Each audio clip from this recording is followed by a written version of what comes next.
Hello and welcome back to the channel where we have an interesting deck for you today. This is a partner pairing of the in-universe versions of Will and Mike from Stranger Things. As much as I enjoy the in-universe versions of these, I will be referring to them as their Stranger Things names, such as Will and Mike. So if that bothers you, too bad. This is my channel. Anyway, the point of the deck is that it is an Absan color pairing, and this is an aristocrat style deck. But the important part is it's not just sacrificing creatures, it's sacrificing one creature a lot, as well as clue tokens. If you're anything like me, I love clue tokens. I got this weird holographic clue out of like one of those products of deck boxes you get off of like Amazon or something, but I really liked it. But I'm also a fan of the original clue tokens as well. But I enjoy the mechanic as well, and I wanted to take a deck and abuse that mechanic, and for some reason I landed on this cool partner pairing.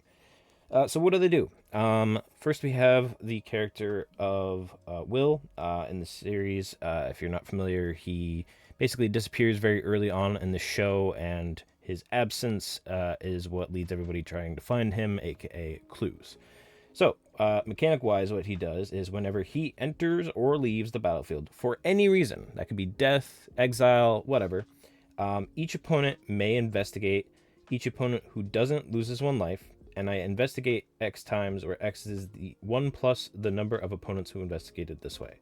To break this down very simply, anytime that my commander enters or leaves for any reason, I go around the table in turn player order and ask, hey, would you like to take 1 damage, or would you like a clue token? For every clue token you take, I also get. And then the table essentially deliberates between them and says, okay, I'll take the pain, blah, blah, blah. Some people will take the clue, and that's fine. I get one regardless, or I just advance the game plan and get closer to winning the game. Seeing this is an aristocrat deck, there's going to be a lot of drain effects like that, so just keep that in mind, that the damage over time will be nice. But he has the Friends Forever mechanic, meaning he can partner with other commanders that are specifically from that secret layer of Stranger Things. So the other partner pairing that I chose is Mike from Stranger Things. He's got the green-white identity, so he completes the Abzan part of it. But he's very simple. He is just pay 2 mana, tap him, choose target creature from your graveyard that was put there this turn, return it to the battlefield tapped. He is more of a backup. The main point of the deck is Will, but I wanted to splash a bit of green for certain cards. The idea is if I have nothing else to help me get Will out of the graveyard, but I do have a sack outlet, at least this way I can sacrifice him, get the trigger, put him in the graveyard, bring him out of the graveyard, get the trigger again, maybe kill him again. Will die a lot. That's kind of the point of the deck and the name of the deck on my Mox Field. But yeah, these are the 2 commanders, and that is what the deck is built around. Now, I have a couple of piles separated for the different card types of why I separated this deck the way I did. I'm going to start with the pile that are specifically aimed at Will. These are your typical flicker package, I guess you could call it. But you could go very hard on this mechanic, and in that case, I would actually pick the character Dustin to be the partner instead of Mike, because he deals a lot more with artifacts, and having blue has a lot more artifact synergies. I'll probably throw some up on the screen now of ideas that I've had with that. But for now, I'm keeping it with the green archetype just because I already have it assembled, and I seem to like it. But otherwise, there is a little bit of flicker in this, usually passive flicker or effects that care about enter the battlefield. So first we have teleportation circle, very basic, just at your end step, you flicker something. It can also be an artifact, which is nice, but you return it back to your control on your battlefield, so that can flicker your commander. Remember, your commander triggers every time it leaves and enters, so flickering immediately just is 2 triggers right there off the bat, getting double value for that. For 1 mana more, we have Conjurer's Closet, which does essentially the same thing. It's just creature, so Teleportation Circle is a much better version of this Conjurer's Closet. Sword of Hearth and Home is one of the swords from that cycle of the Swords of, but it's pro green and white and +2/+2. Whenever a equipped creature deals combat damage to a player, you flicker something and search your library for a basic, and you put them on the battlefield back at the same exact time. So this can not only get your commander to flicker, but it can also ramp you out another basic land on the battlefield. So always good in this deck. The only downside is the only real target you're going to have a lot of the time for that is Mike, and if he attacks, then you can't use his tap, so you can't abuse too much of that effect, but flickering is always good. We have Airbender Ascension from the Avatar set. When the enchantment enters, you airbend up to one target creature. If you're not familiar with this mechanic, is basically you just exile a permanent, and its controller can pay 2 generic mana. Timing restrictions still apply, but can return that creature for just 2 mana, which is nice. But the idea is you would, again, pick your commander, Will. Whenever a creature you control enters, put a quest counter on this enchantment, with Will dying and coming back, plus a couple other supporting creatures that shouldn't be too hard.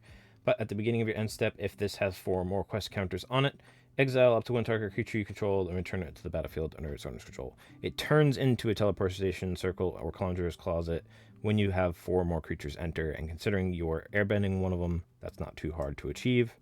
We have your classic Ephemerate, which is just exile target creature, then return it to the battlefield under its owner's control for 1 white mana. Always great. Saves you from target removal when you don't actually want that creature to be removed at that time.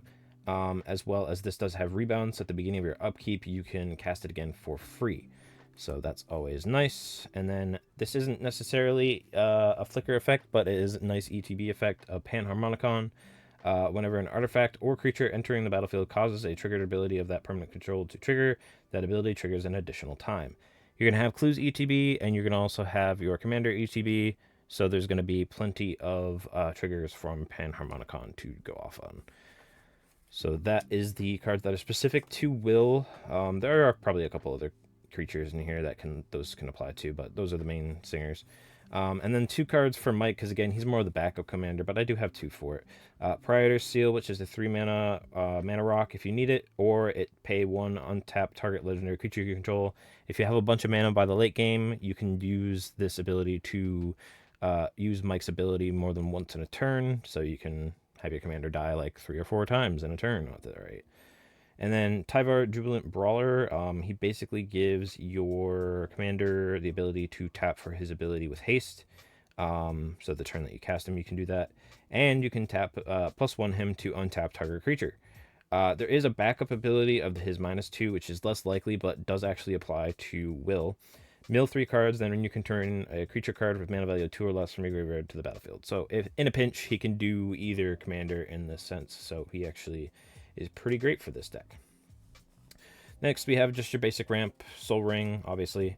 Pitiless Plunder in an Aristocrats deck is pretty staple at this point, but whenever another creature you control dies, create a treasure, sacrifice, add a mana of any color. Your commander is going to be dying a lot. There's going to be some tokens here and there, so this is just generic value. Jahira, Friend of the Forest, which is really cool. Tokens you control have tap to add green. Your clues are now mana rocks, specifically for green, but you can use that green to sacrifice themselves, because if you're not familiar, clues don't actually have to tap themselves in order to sacrifice.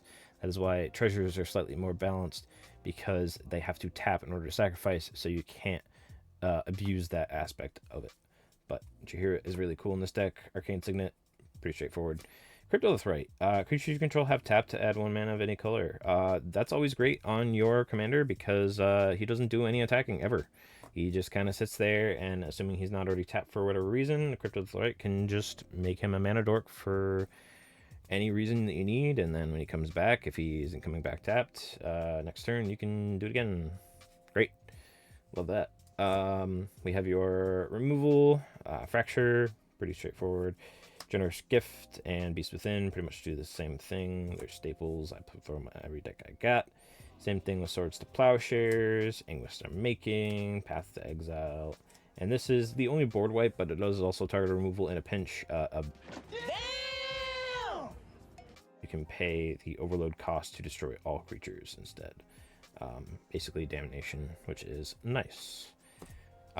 Next we have some card draw. Now it's very light on card draw on this deck, which is not normal for building a normal deck, but considering your commander is going to be making a bunch of clues, you're always going to have access to just paying 2 mana and drawing a clue. So we got Hardened Tactician, which actually is really cool. You pay 1 to sacrifice a token and draw a card. It essentially turns your clues into pay 1, sacrifice a clue, draw a card. So I like this card quite a lot. We've got Grimhar specs. Whenever another non-token creature you control dies, draw a card. A lot of token decks love to sacrifice them because they're just useless little pieces of cardboard, but sacrificing your non-token ones can be typically pretty hard. With our commander, we're going to be sacrificing him a lot, so there's our card draw there. And then Welcoming Vampire, the overall curve of not only mana, but power in this deck is really low, so Welcoming Vampire is great. Whenever one or more other creatures you control, power 2 or less, enter the battlefield under your control, draw a card only once per turn. So with your commander dying and coming back, great, you're automatically profiting and getting a card. Then we have Morbid Opportunist. Whenever one or more other creatures die, draw a card only once per turn. Not only can you do this on your turn and benefit, but you can also start sacrificing your commander on your opponent's turn to also draw some cards if you have the way to get him back as well. So Morbid Opportunist, another great Aristocrat staple. Next, we have our pretty typical Aristocrat package of Zulaport Cutthroat. Whenever he or another creature you control dies, each opponent will lose 1 life and you gain 1 life. Pretty straightforward. Agent of the Iron Throne. Backgrounds are great in this because you do have 2 commanders, so technically any effect that triggers for your commanders happens twice when you have partners, which is great. Commander creatures you own have, whenever an artifact or creature you control is put into the graveyard from the battlefield, each opponent loses 1 life. There's going to be tokens of clues as well as the creatures, so that's double duty, so that's always great. Marionette Apprentice has Fabricate, meaning you can either put a counter on this or create a servo. In this case, it's always best to make the servo. But whenever another creature or artifact you control is put into a graveyard from the battlefield, each opponent loses 1 life. So it just drains everybody as you sacrifice clues or your creatures. We have Nadir's Nightblade. Whenever a token you control leaves the battlefield, each opponent loses 1 life and gain 1 life. So your clues, whenever you sacrifice them, now drain people, or creature tokens, like we're gonna have some squirrels later, those die. Well, congratulations, you are draining. Mirkwood Bats pulls in double duty for that. Whenever you create or sacrifice a token, each opponent loses 1 life. So creating the tokens now automatically means they take the damage, so it's pulling double duty there, as well as obviously sacrificing them. Marionette Master, one of the best finishing pieces in this deck. Fabricate 3. Again, you can either put counters on it or make the 3 servos. In this case, you want the counters on it. Whenever an artifact you control is put into a graveyard from the battlefield, a target opponent loses life equal to its power. So when you fabricate the 3, that's going to be 4 power automatically. And if you can pump it up in any other way, it's just going to get bigger. But anytime you sacrifice a clue, an opponent is losing 4 life, which is speeding up the game very quickly after that.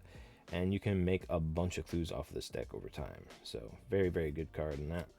You got Sir Conrad the Grim. Whenever another creature dies, or a creature is put in the graveyard from anywhere other than the battlefield, or a creature leaves your graveyard, Sir Conrad deals 1 damage to each opponent. So he's great because he triggers not only when our commander goes into the graveyard, but when he comes out. So that's always good. And then just in general, he's good on the battlefield because whenever other creatures die, it's just, again, more benefit. Blood Artist, the classic. Whenever he or another creature you control dies, target player loses 1 life and you gain 1 life. Gixian Puppeteer is neat. Whenever you draw your second card each turn, each opponent loses 2 and you gain 2. That will usually happen because of your clue tokens, but if you have other insignificant card draw, great. And then whenever he dies, you return another target creature card with mana value of 3 or less from the graveyard to the battlefield. Again, when you have such a low power curve in this deck, that's very likely to happen, as well as it does get both commanders in a pinch. We've got Kumbal, Profiteering Mayor. Whenever one or more tokens enter the battlefield under your opponent's control, for each of them, create a tapped token that's a copy of it. This ability triggers only once per turn. That is just a great benefit to have overall, in my opinion, but the important part is the bottom line of text. Whenever one or more tokens you control enter the battlefield under your control, each opponent loses 1 life and you gain a life. So again, making those clues, bam, you're just profiting. Profiteering Mayor makes sense. Ayara, First of Loch Thwain. Whenever she or another black creature enters the battlefield under your control, each opponent loses 1 life and you gain 1 life, and then she has the ability to tap herself to sacrifice another black creature, draw a card. That is our commander. He is black in his color identity, as well as she is a sacrifice outlet to just help you draw more cards. So she's very good. The only drawback to her is the triple black mana pips, so she's a little harder to get out early game. But then we have another classic, A Bastion of Remembrance.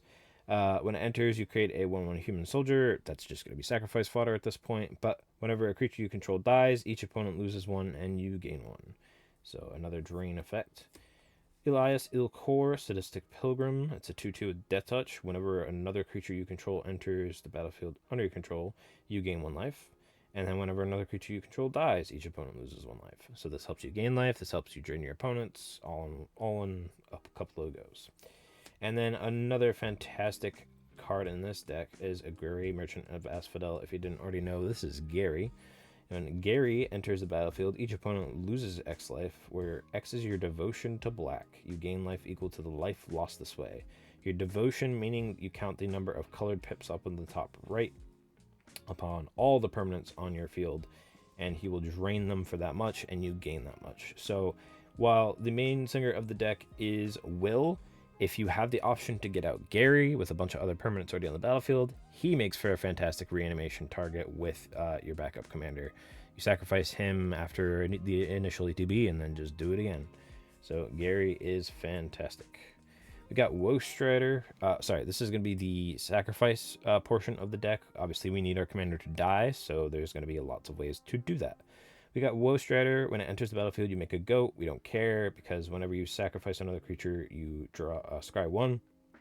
Sorry, that is an activated ability, not just a passive. It does have the escape cost if you need it, but it's pretty much just enters with a goat, and you can sacrifice the scry 1, which is going to be for our commander. Yeheni, Undying Partisan, haste 2/2. Whenever a creature an opponent controls dies, put a +1/+1 on it, and then sacrifice another creature. It gains indestructible till end of turn. So pretty resilient board wipe creature, but it also is a sack outlet for our commander, so that is great. Carrion Feeder, one of the cheapest versions, but it's very simple 1/1 that can't block, and then you sacrifice a creature, you put a counter on this, so you can get it bigger. Not that you're likely going to attack with it, but if you need to in a pinch, sure, it's a pretty good attacker over time. You got Viscera Seer, another cheap one. It's just sacrifice a creature, scry 1. That is a very great effect as well. Smooth out your draws, especially with your clues that you're going to be sacrificing, so that's good. Astronaut's Altar is sacrifice a creature, add 2 colorless, so this actually helps you pay for the activated ability of your alternate commander, so that's nice. As well as it obviously generates mana for clues or any other thing that you could possibly need. We got Evolutionary Leap. This is a fun one. Pay green, sacrifice a creature. Reveal cards from the top of your library until you reveal a creature card. Put that card into your hand and the rest on the bottom of your library. So this helps you get other creatures for the ability of sacrificing your commander, getting clues, probably bringing that commander back, probably doing it again on a different turn. All profit. So Evolutionary Leap is a good one. I did include a land here just because lands typically stick on the battlefield a little better than other permanents, but it is high market. You can tap for a colorless, or you can tap to sacrifice a creature and gain a life. So in a pinch, this is a good sack outlet as well. And it comes out for free. Clan Ironworks. This is a fantastic one in this deck. No wonder it is so physically expensive. 4 mana for an artifact that says sacrifice an artifact, add 2 mana to your mana pool. You can use this for your clues, to sacrifice a clue to get the mana and draw a card. So if you have, say, 4 clues, well, congratulations, you got 2 free draws right there. And it's just a really good way to sacrifice artifacts like your clues for those drain effects like Marionette Master or so on. So also very good. I got Phantom Train from Final Fantasy. 4 mana, 4/4 vehicle with trample. But it doesn't have a crew ability because it's sacrifice another artifact or creature. Put a +1/+1 on this vehicle. It becomes a spirit in addition to its other types until end of turn. So it becomes a vehicle by sacrificing an artifact or creature, which is great because we have a ton of clues, and this thing can get huge with the amount of clues that we'd sacrifice. So pulling double duty on that. Then we have Bartolome de Presidito. I'm probably butchering that one, but I don't speak whatever that is. We call him Bart. Sacrifice another artifact or creature, put a 1/1 counter on him. Pretty much the same effect as the Phantom Train, just at a cheaper rate. And then we have Umbro Collar Zealot, which is another great one. Sacrifice another creature or artifact, surveil 1. So you can sacrifice your clues or your creatures, and even fill up your graveyard if you need to, because surveil is different than scry. So that's cool. And then, speaking of throwing things in the graveyard, sometimes your commander is not always going to be able to help you with getting your main commander out, so you need some other ways to do that. Some backups, as I would call, of classic cards like Reanimate. Put target creature card from the graveyard to the battlefield under your control. You lose life equal to its mana value. With your main Singer commander, that's only 2 life, so that's not too bad at all. And with some of the aristocrat effects, losing that life isn't really going to be that bad, but also helps you get some other banger creatures out as well. We got Savine's Reclamation.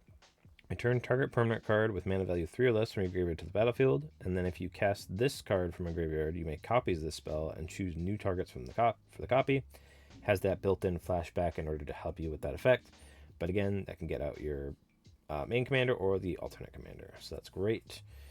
We have Animate Dead. This is a lot of text to essentially say, hey, pick a creature card in your graveyard, put it on the battlefield, attach this to it. If either of these cards leaves the battlefield, they both go to the graveyard.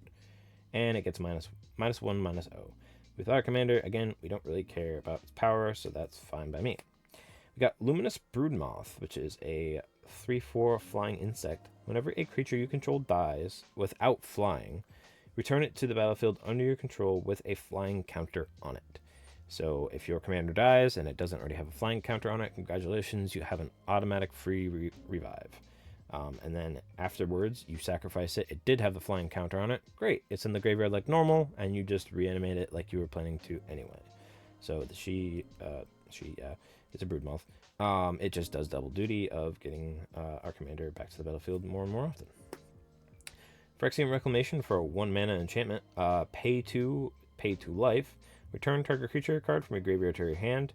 This isn't normally a great rate, but considering our commander is only 2 mana, that's not too bad at all. Essentially, as a get out of jail free card for the graveyard, as well as the fact that it's a short mana cost. That's nothing. That's fine. We have some new cards like Grave Researcher from Strixhaven. It has a Reanimate stapled to it of the same card by the same name, Reanimate. But the requirement is that at the beginning of your upkeep, you surveil 1. Then if there are 3 or more creature cards in your graveyard, this creature becomes prepared. So you can reuse this effect over and over again, as long as at the beginning of your upkeep, you have 3 or more creatures in your graveyard, which shouldn't be too hard in this deck. So that's nice having that constant Reanimate for your commander. And lastly, we have Sun Titan, a 6 mana, 6/6 with Vigilance. Whenever it enters the battlefield or attacks, you can return a target permanent card with mana value 3 or less from your graveyard to the battlefield, so that can get a lot of things in this deck out. It's probably the highest mana costed thing in this deck, I believe, but it can get out both commanders again and many other things that are also hiding in this deck. We move on to our last pile. I don't really know what to classify these, just value pieces, I guess. We got Academy Manufacturer. Whenever you create a clue, food, or treasure token, you create 1 of each instead. We're going to be creating a bunch of clues, so therefore we're going to be creating a bunch of treasures, which is the important one. But also there's food here too.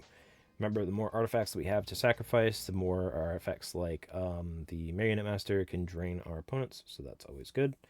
Chatterfang, Squirrel General, love this card, always have. Built him right away as a commander, he's fine. Excited to see how he makes a surge of comeback with the new Squirrel Gold that's coming out in Marvel. But he's a Forest Walk 3/3 Squirrel Warrior. Whenever 1 or more tokens would be created under your control, those tokens plus that many squirrels are created instead. So, flood the board with squirrels, more sack fodder, more mana with things like Ashnod's Altar, always good. It does have the ability to pay a black to sacrifice X squirrels, and then target creature will get +X, -X till end of turn. So this can buff something or kill something in a pinch.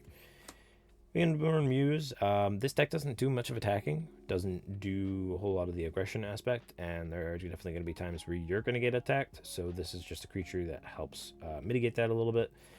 Creatures can't attack you unless their controller pays 2 for each creature that's attacking you. So Ghostly Prison, propaganda style effect, but on a creature, and it's a flyer, so that's also not bad. We got Thales Reverent Medium. At the beginning of each end step, you create a spirit creature token with flying, where X is the number of tokens you created this turn. So not only do we have the clues, we have things like the squirrels or whatever else we are making in the process. Thales will just help us happen to help us make that many white spirits with flying. A little bit pricey on mana for that, but it's a good effect, so it's worth it. Tammy's Journal, one of the few, what's the word I'm looking for? Tutor effects. There we go. Tutor effects in this deck. I don't usually run tutors, but this is very thematic and works very well in the deck, so it's fair. Plus, it's 5 mana. I can't really complain there. 5 mana, legendary artifact. At the beginning of your upkeep, you investigate. So you just automatically create a clue anyway, which is great. You can tap this to sacrifice 3 clues, search your library for a card, and put it into your hand. So free tutor if you sack 3 of your clues, which you were planning on doing anyway. So that's just great. Instead of just drawing a random card, sacrifice 3 of them and get the card that you need. Whether that's protection, removal, whatever. Malakir Rebirth is a nice backup mechanic of when your commander dies, get it back to the battlefield. Choose Darker Creature, you lose 2 life until end of turn. When this creature dies, return it to the battlefield under your control tapped. It is also a land on the back if you need it, which is always good. The flip cards, flip MDFCs, I think they're called, are always good. Another card from Strixhaven, Emeritus of Woe, ironically ended up becoming the better Emeritus than the blue one that everybody was expecting, but I saw this card and was like, no, this is way better. Because it does come prepared, but its preparation cost is also pretty easy. At the beginning of your end step, if 2 or more creatures died this turn, this creature becomes prepared. So sacrificing your own creatures is a lot easier than just killing other people's stuff, but you can do both. And then it has Demonic Tutor. Pay 2, search for a card, put it in your hand, and shuffle. That's a really solid, great rate. And then lastly, we got Persuasive Interrogators. This is also up there with Sun Titan in terms of the heavy-hitting mana cards, but this one can win the game on the spot. Whenever it enters, you investigate, and then whenever you sacrifice a clue, target opponent gets 2 poison counters. Everybody's favorite, most lovely mechanic, but again, it is a way to win the game, so it makes sense. This is specifically as well, it does say to sacrifice a clue. It doesn't necessarily mean you have to pay the mana to sacrifice it. It can just be the fact that you sacrifice it to things like the Phantom Train. So that's pretty good on its own. As I usually do with these videos, I'm going to skip a lot of the lands. Obviously, I've got the basics and stuff, but you got your typical lands, Evolving Wilds, Exotic Orchard, your dual lands of some sort, tap lands, Command Tower, Fable Passage, Reliquary Tower. Reliquary Tower is actually pretty good on this one. Buried Ruin actually has a use here. Sacrifice to return an artifact from your graveyard to your hand. So yeah, nothing crazy. I didn't go too hard on the lands on this deck because I wasn't entirely sure if I wanted to commit to the green color or add the blue, but it's there. So yeah, that is the deck. Let me know in the comments what you think of this one. This is actually a deck that I built 100% on my own. 0 net decking, 0 influence from the internet of, me wanting to build this. This is just, hey, I had a whim and I went off it. So no EDH rec or anything. I doubt there's really many even decks of this pairing. I'll probably throw up the stats on EDH rec on the screen, but yeah, I like this one. Does actually win pretty well. A lot of people don't expect it, but it is pretty resilient. Yeah, despite giving away clues, so that's cool. But yeah, let me know in the comments if you guys enjoyed this. I got more decks to come, and so please subscribe, like the video, let me know what you think, and I'll see you guys in the next one.